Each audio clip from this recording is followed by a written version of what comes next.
Okay, we are back with the last video of biology part from IMAT past paper 2015.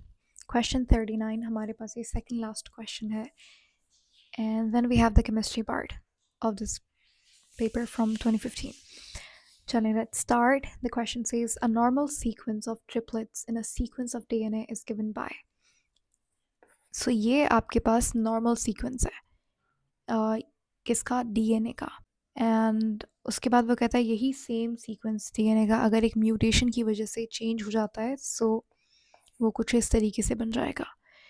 ठीक है, here the word triplets का मतलब ये है जब 3 न्यूक्लियोटाइड्स को आप साथ में लेते हो उसे आप ट्रिपलेट कहते हो. ठीक है, एंड वी नो दैट एक triplet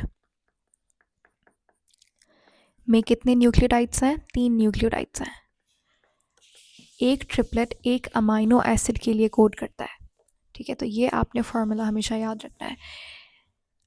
Some of the triplets below represent the tRNA triplets which code for amino acids.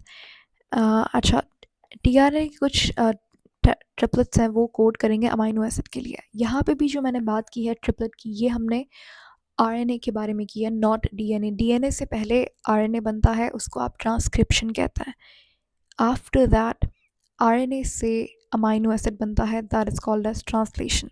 सो ये ट्रिपलेट्स जो है वो आरएनए के होंगे. तो कुछ हमारे पास इस तरीके से ये ट्रिपलेट्स दिए गए हैं और बताया गया है कि कौन सा अमाइनो एसिड बन रहा है इनसे.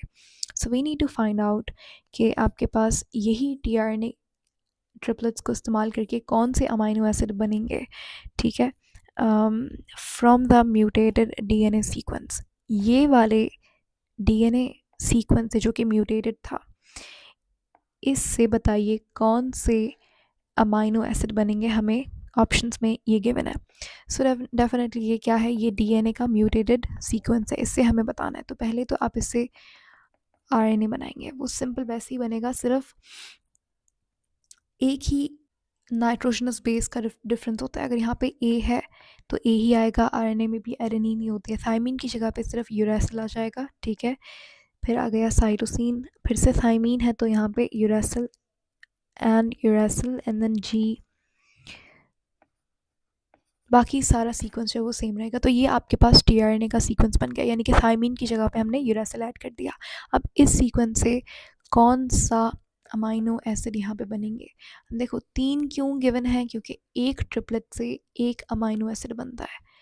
ठीक है, तो यहाँ पे ये एक ट्रिपलेट हो गया, ये एक ट्रिपलेट और ये एक ट्रिपलेट. ठीक है, एक ट्रिपलेट से एक अमाइनो एसिड बनेगा, तो AUC. Can you see AU, ये रहा AUC. तो इससे आपके पास ये वाला स्क्वायर शेप का अमाइनो एसिड यहाँ पे बन रहा है. Now here the shape doesn't means the shape of the amino acid but just representation के लिए दिखाया हुआ है. देन इट्स UUG, तो सर्कल आ गया. ठीक है, GCC, सॉरी CGG. तो ये वाला सीक्वेंस जो है ये रहा, ये आपके पास जो है सही जवाब है. ठीक है, and that's option C. Okay, next question है हमारे पास, which of the following could be the outcome of evolution. Evolution के रिजल्ट में क्या चीज़ हो सकती है. 3 ऑप्शन हैं. पहली में आपको कहा गया है स्पीसीएशन, इसका मतलब है न्यू स्पीसीज का बनना, creation of new species. Second, a change in allelic frequency. देखो एवोल्यूशन का पहले तो मतलब होता है कि आपके पास ग्रेजुअल चेंजेस जो आते हैं एक ऑर्गेनिज्म में ऑन अ हायर लेवल, उसको आप एवोल्यूशन कह रहे होता है.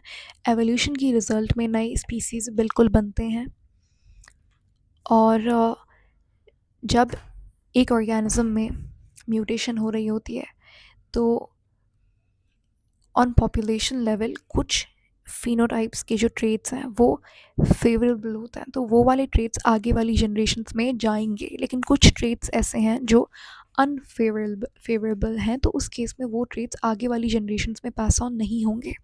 सो इस वजह से जो आपके पास फेवरेबल ट्रेट्स होंगे उनकी फ्रीक्वेंसी ज़्यादा होगी इन द कमिंग जनरेशन्स. सो यहाँ पे एलीलिक फ्रीक्वेंसी भी चेंज होती है.